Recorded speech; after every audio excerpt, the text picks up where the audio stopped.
danga nekk commerçant homme d'affaires wala entrepreneur te nga gis ni ñàkk dégg anglais gàllankoor la ci sa liggéey kaay ma dey la centre d'apprentissage pratique de la langue anglaise ñu koy wax CAPLA nekk fii si Thiès indi na la lu bees tàq muy jàngal la anglais jaarale ko ci wolof rawatina pour yow mi nga xam ne masoo jàng l'école kon yow mi jàpp ne dégg anglais lu mënta ñàkk la ci say activités professionnelles occasion gi ni buñ la indil ngir nga mën a làkk anglais cours yi mën nga koo def en ligne wala nga ñëw jàkkaarloo ak jàngalekat yi bu la gën a lee jàng anglais si wolof lu mën a nekk la fii si CAPLA ndax ki ko jiite am na certification bu ñu ko joxee ca États-Unis ngir jëmmal xarañteefam si wàllu jàngale CAPLA ñoo ngi fii ci cité Malick Sy ginnaaw hôtel Massa Massa mën nga ñëw woo ci 77 447 45 61 77 447 45 61 avec CAPLA, donnez de nouvelles sources à vos projets. Amis téléspectateurs, bonjour et bienvenue dans votre rendez-vous d'information que nous démarrons avec la manifestation du collectif des féministes qui compte manifester nu. Ce que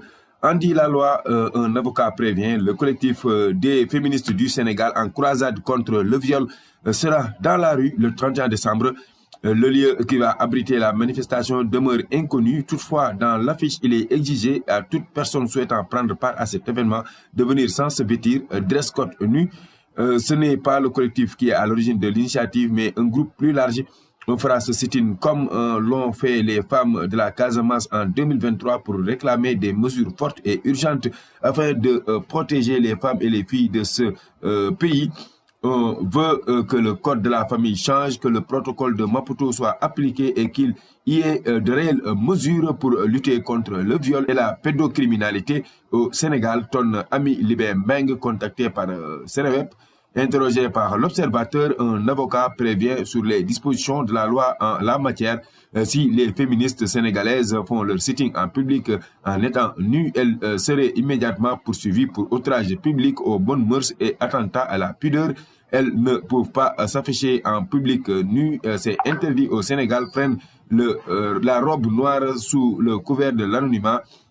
L'interlocuteur du journal s'empresse toutefois d'ajouter seulement la loi peut être clémente si les féministes effectuent leur sitting dans le cadre purement privé et fermé. Si elles le font dans un endroit privé, tout dépendra de la façon dont elles vont se comporter. Si elles se retrouvent toutes dans une pièce nue, le code pénal ne les attaquera pas tant qu'elles ne posent pas des actes prohibés par la loi comme des actes contre nature. Par exemple, l'avocat d'Ambré, si par mégarde des photos et vidéos sont diffusées sur les réseaux sociaux, les féministes seront poursuivis pour diffusion d'images contraires aux bonnes mœurs passibles d'1 à 2 ans d'emprisonnement et d'une amende de 25 à 300 000 francs. Et nous parlons du vol de carburant à Saint-Stock, une nouvelle plainte annoncée. L'Observateur d'annoncer un rebondissement dans l'affaire du vol de carburant à Saint-Stock. Une nouvelle plainte après celle de EDK a été déposée à la section de recherche de la gendarmerie de Colobane par la direction générale de la société spécialisée dans la vente de carburant Star Oil, souffle le journal. Nous avons reçu une vidéo et des images illustratives décrivant clairement le modus operandi des malfaiteurs dans l'enceinte de Saint-Stock sur nos camions de livraison, pointe l'accusation. Star Oil, qui s'est constitué partie civile, va plus loin. Depuis plusieurs années, nous subissons des écarts sur les stocks reçus dans nos stations qui, jusque-là, constituaient une très grande énigme dans notre exploitation avec des pertes mystérieuses, incompréhensibles et injustifiées. Parallèlement à cette procédure, avance la même source, un camion de 2000 litres a été immobilisé par la douane. Le conducteur voulait écouler le carburant, mais il n'a pas trouvé de revendeur. L'Akhalmen, informé, la douane est venue faire le constat avant d'immobiliser le camion, glisse l'Observateur, citant des sources proches de l'enquête. 37 personnes au total surnommées l'Akhalmen ont été déjà envoyées en prison après le démantèlement d'un vaste réseau de trafic de carburant au dépôt de Saint-Stock situé à Mbao. Le préjudice est estimé à des centaines de millions de francs CFA. Société toujours, le F24 face à la presse mercredi. La plateforme de lutte des forces vives dénommée F24 sort de son hibernation. Revoilà les forces vives de la nation du nom de cette plateforme qui avait disparu des radars, s'exclament les Échos. Le journal rapporte que la plateforme sera face à la presse demain, mercredi 18 décembre. Les journalistes sont conviés à la résidence Le Féto 26 à Nord-Foire sur la route de l'aéroport Léopold Sédar Senghor.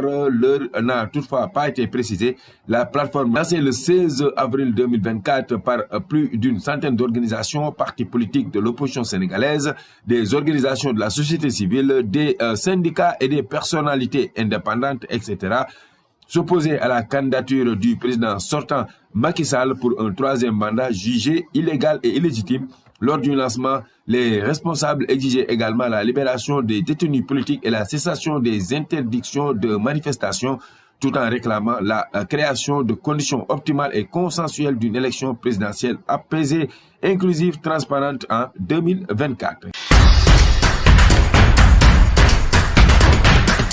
Et nous parlons sport, mesdames et messieurs. Pape Thiaw n'aura pas le même salaire que Aliou Cissé. Sauf surprise, Pape Thiaw sera confirmé sur le blanc des Lions du Sénégal en remplacement de Aliou Cissé. Officialisation du contrat, c'est pour bientôt, confirme Dr Nalla Socé Diop, conseiller technique du ministère des Sports.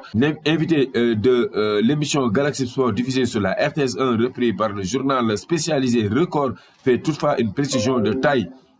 Sur le salaire du coach entrant. Pape Thiaw ne peut pas venir de facto et prétendre aux 30 millions de francs CFA que touchait Aliou Cissé.